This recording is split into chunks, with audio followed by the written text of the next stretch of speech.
To build a trainer that the U.S. military would buy. That gamble paid off. He did it very smartly. He adapted part of the Beechcraft Bonanza for the fuselage. He also used the Beechcraft Travel Air, very hardy and stout tail, to be able to give it +6, -3 times the force of gravity for the many students that it would fly.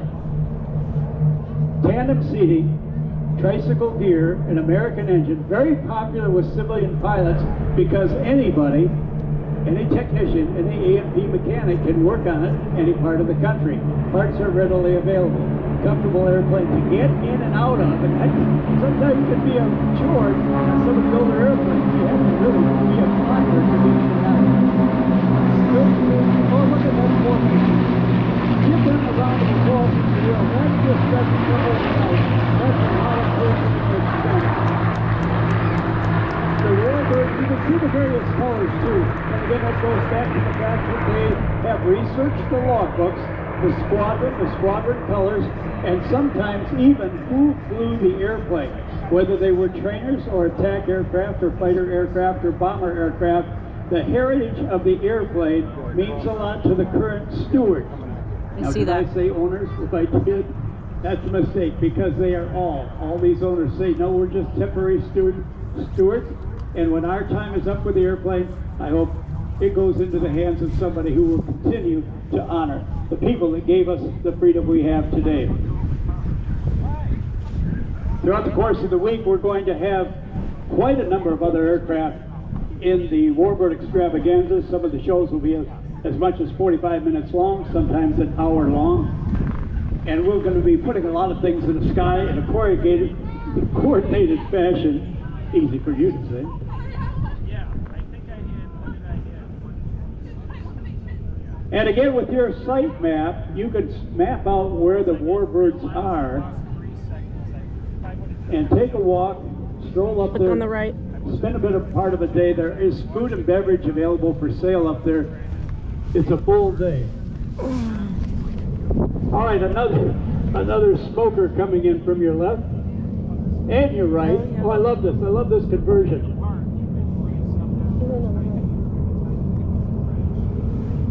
Okay, two of the North American trainers, the T6 Texan coming from left to right, and the T28. Now the T28 coming in from right to left came out, head on as well.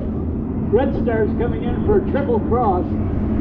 This takes so much coordination, different speeds, altitude separation. T34 is left to right. Up and around over the top of this, now doing that T28. With the big delta. Two delta formations with a trail behind it. Contrails in the sky. Tripping around behind us. Oh, these folks are good. Men and women, by the way, I don't want to categorize one or the other. We have a tremendous amount of variety in the cockpit. Discipline formation flying is not as easy as it looks on the ground for you and I. It is a strange environment when you first get into it. You're used to being alone in an airplane and pretty much at the whim of where you want to go in relation to the airspace. You get into formation flying by first starting on the ground. You study the textbooks. You study as many training films as you can. And then you go into what we call tabletop exercises. From over the top, a sneak attack by the T-34, the Walter Beach aircraft. T-34 were rendered surplus by the U.S. military. And remember that Jim Zazos, my big spotter here?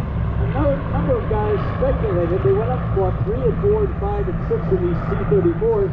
And I said, why are you doing that? They said, well, we're going to fix them up, and I'm going to sell them all but one. And that will be mine, and it will be free to me because I fixed the other ones up. I thought they were delusional. They did very well. They made money on their project, so don't take my investment advice. Listen to the pros.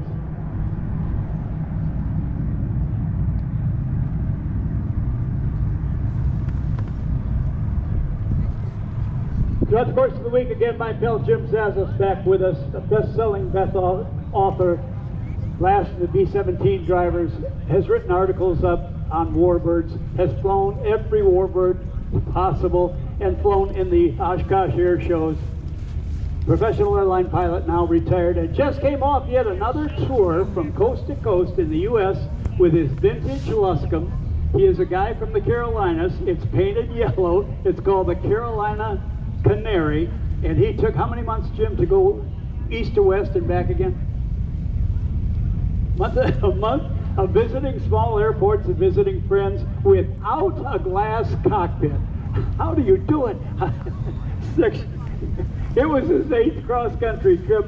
I got to tell you, it's so cool because he would go to airports and they would say, "Where's your navigation?" He'd show them a sectional chart. How do you do that on a map? Get over He it. just didn't get it because everybody's in a glass cockpit. Okay, arcing around to our left as we look up into the sky. To our right, straight on, is a T-28. That's the bark of the radial engine. 2 different horsepower settings for the Air Force that have long runways. 800 horsepower without it. For the short runways of the aircraft carrier jets, 1,425 horsepower. The Airflow aircraft, the two, focus further, fuel into 2, and high to our right. Oh, we got airplanes slow and fast. We got airplanes high and slow. The Red Stars are high and to our right. Those are the communist country aircraft. Straight level flying is great, but you see they're arcing around, filling up the sky with smoke. Artistry in the sky, all pre-choreographed as well. And again, I don't want to overemphasize, all at personal expense.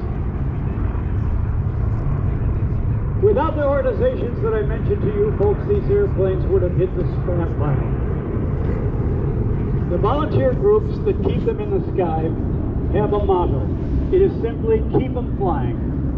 They say, yes, it would be great to see them in museums, but the kids have to know, as the T-6 SNJ Harvard by North American comes in from our right to our left, right over the top, in another stellar formation. 3 elements combined together. There's the flag on the factory was canceled.